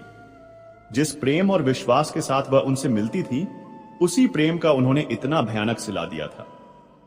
राजा ने उसे सहारा देकर उठाया और कहा, अब और दुख नहीं रानी, अब केवल खुशियां होंगी। चलो अपने महल चलो। तुम्हारा सिंहासन, तुम्हारा सम्मान और तुम्हारे बच्चे सब तुम्हारी प्रतीक्षा कर रहे हैं। रानी अपने बच्चों का हाथ थामे उस अपमान के पिंजरे से बाहर निकली। चौराहे पर खड़ी सारी प्रजा जो कल तक उस पर थूकती थी, आज पश्चाताप और सम्मान में सिर झुकाए खड़ी थी। राजा, रानी और उनके तीनों बच्चे एक साथ राजमहल की ओर चल दिए, एक नए और सुखद भविष्य की ओर। राजा ने मंत्री को आदेश दिया, मंत्री जी, उन दोनों दुष्ट स्त्रियों को कल राज दरबार में पेश किया जाए। न्याय सबके सामने होगा। अगले दिन राज दरबार खचाखच भरा हुआ था। हर दरबारी, हर सैनिक और नगर के प्रतिष्ठित नागरिक यह देखने आए थे कि उन षड्यंत्रकारी बहनों का क्या हश्र होता है। बीचों बीच जंजीरों में जकड़ी हुई रानी की दोनों बहनें सिर झुकाए खड़ी थीं। उनके चेहरों पर अब घमंड का कोई निशान नहीं था, केवल मृत्यु का भय और घोर पश्चाताप था। राजा सिद्धार्थ अपने सिंहासन पर बैठे थे। उनका चेहरा क्रोध से पत्थर की तरह कठोर था। उन्होंने गरज कर कहा, इन दो स्त्रियों ने केवल अपनी बहन के साथ ही विश्वासघात नहीं किया, बल्कि इस राज्य के भविष्य, मेरे वंश और न्याय की आंखों में भी धूल झोंकी है। इन्होंने ईर्ष्या की आग में जलकर 3 मासूम जिंदगियों को खत्म करने की कोशिश की और एक निर्दोष स्त्री को वर्षों तक नर्क की पीड़ा दी। ऐसे घोर अपराध की केवल एक ही सजा हो सकती है, मृत्यु। हम आदेश देते हैं कि इन्हें इसी चौराहे पर फांसी पर लटका दिया जाए, जहां इन्होंने अपनी बहन को अपमानित होते देखा था। दरबार में सन्नाटा छा गया। तभी एक मधुर किंतु दृढ़ आवाज गूंजी, रुकिए महाराज। सबकी आंखें उस आवाज की दिशा में मुड़ गईं। सिंहासन के पास खड़ी रानी अपने तीनों बच्चों के साथ धीरे धीरे आगे बढ़ी। उसकी चाल में एक अद्भुत शांति और गरिमा थी। वह अपनी दोनों बहनों के सामने आकर खड़ी हो गई। जंजीरों में जकड़ी दोनों बहनें अपनी छोटी बहन को अपने सामने देखकर और भी सिकुड़ गईं। वे उसकी आंखों में आंखें मिलाने का साहस नहीं कर पा रही थीं।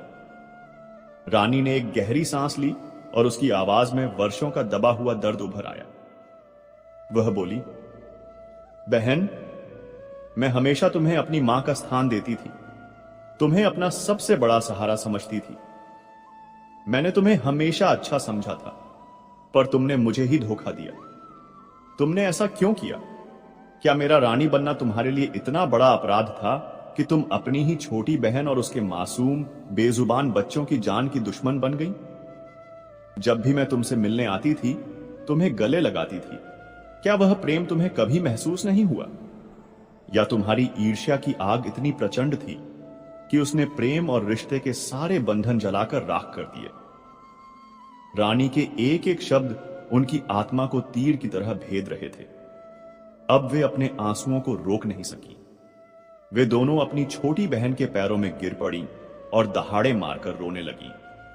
बड़ी बहन ने सिसकते हुए कहा, हमें माफ कर दे छोटी, हमें माफ कर दे। हम ईर्ष्या में अंधी हो गई थीं। जब हम तुम्हें रानी के सिंहासन पर देखती थीं और खुद को नौकरों की पत्नियों के रूप में पाती थीं, तो हमारा कलेजा जलकर राख हो जाता था। हम पागल हो गई थीं। हमें कुछ समझ नहीं आया। हमें मृत्यु दंड ही मिलना चाहिए। हम जीने के लायक नहीं हैं। उनकी यह हालत देखकर रानी की आंखों में भी आंसू आ गए। उसने अपनी बहनों को उठाया और राजा की ओर मुड़कर कहा, महाराज, मैं आपसे एक भिक्षा मांगती हूं।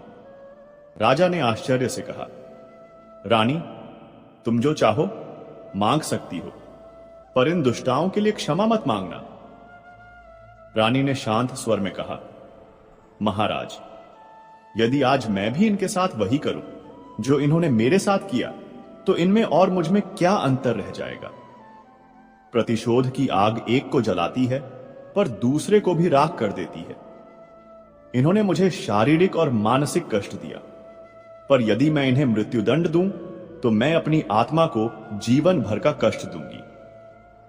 सच्ची सजा मृत्यु नहीं, बल्कि अपने पापों के साथ जीवित रहना और उनका प्रायश्चित करना है। फिर वह अपनी बहनों की ओर मुड़ी और बोली, मैं तुम्हें तुम्हारे किए पापों के लिए क्षमा करती हूं, लेकिन इस क्षमा का अर्थ यह नहीं है कि तुम्हारे कर्मों का कोई फल नहीं होगा। उसने राजा से हाथ जोड़कर कहा, महाराज, इन्हें फांसी देने के बजाय राज्य की सीमा पर स्थित एक दूर दराज आश्रम में भेज दिया जाए। वे अपना शेष जीवन वहीं दीन दुखियों की सेवा और प्रायश्चित में बिताएं।